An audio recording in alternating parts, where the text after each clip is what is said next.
I think one of the keys that has made my chiropractic practice so unique is because I don't really think of the pain involved.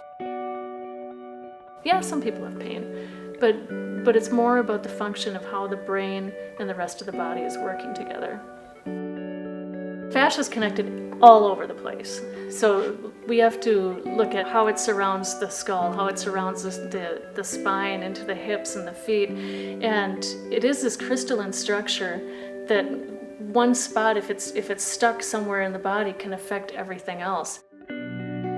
Incorporating chiropractic into what we're doing here at the garage makes sure that we're keeping the moving parts of the body, the things that we specialize in, which is everything, every joint, making sure that that's moving the way that it should so that the fascia will release quickly and hopefully as comfortably as it possibly can. I am a doctor of chiropractic. I pursued my undergrad at St. Olaf College and then my doctorate at Northwestern Health Sciences University. I've always been fascinated with the body. When I was 11 years old, my brother's friend was paralyzed in a car accident and I wanted to fix him. Even as a young child, I think that was such a powerful experience for my life, because one minute he was playing football and the next minute he's in a wheelchair. My dad knew that I was always fascinated with spinal cords, so he called me when I was a sophomore and said, "Hey, have you ever thought about being a chiropractor?" I'm like, what's a chiropractor? I've never heard of that before. But he's like, "Oh, come with me. I got a friend who's a chiropractor and you can go see what he does." So I watched this doctor work during the day and never really understood what he was doing. It was in a farming community and everybody that came in was a farmer with low back pain. And he would do his thing and move their pelvis or their back, and they'd walk out feeling great. And I'm like, wow, what a great job to have. He checked my spine and found a spot right between my shoulder blades. It was tender when he touched it, but I had never realized that it was tender. Well, what I didn't figure out was that where that vertebrae comes through, that's the nerve that goes to the stomach. And for 3 months, I had what I thought were ulcers, really, really, really bad pain through my stomach.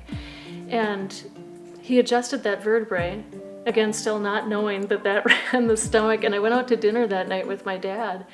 And I was eating, not thinking about anything. And all of a sudden, I'm like, that's weird. Like, why isn't it hurting? It's been hurting for 3 months. And my dad said, "Didn't you get adjusted today?" And I said, "What does that have to do with my stomach?" I mean, this doctor hadn't explained anything to me. And he's like, "Honey, the brain connects through the spinal cord and out the nerves into the organs of the body. You probably had a vertebrae that was twisted." And he just put it back in the right place. And from that moment, I was like, this is what I'm gonna do. I approach chiropractic in a way that is unusual for a lot of doctors. I focus on craniopathy, the movement of the skull bones when people breathe. It's not a well-known thing out in the world. There's about 300 of us that do it. So when people are trying to do their own things, like, trying to release my own head, that's not craniopathy. Craniopathy is a division of chiropractic. This is a model of a skull, and all these are separate bones, all these different colors. We have joints between each of these bones. We also have joints in the back of the eyes and joints in the roof of the mouth. And the reason that we have these joints is because when you breathe, the skull bones have this rhythmic moving in and out, breathe in, breathe out. And that movement is necessary in order for the brain to get the fluid moving around it to bring oxygen and nutrients for it to work right, but also for the body to remove byproducts. Anytime there's a metabolic process happening, like you're thinking, your brain has to move and vibrate and transmit all these chemicals and things like that, there's going to be byproducts that need to be removed. This pumping movement of the bones moving over one another actually does remove those toxins. And I see people with things like depression and frustration, anxiety, ADD and things like that are really, really helped by incorporating this work, helping them become really happier people. I also incorporate a lot of energy work into the work that I do. I'm a Qigong master as well as a Reiki master. I incorporate Reiki, which is basically energy healing, and Qigong, which is using the Qi or life force around us to work with helping people really through a sense of intention as I work with them to receive the best healing they can possibly receive. Balancing my intelligence with my passion for working with people is one of my favorite things about working in the garage. I'm a science geek, you know. I've been reading books since I was a little kid, understanding how things work.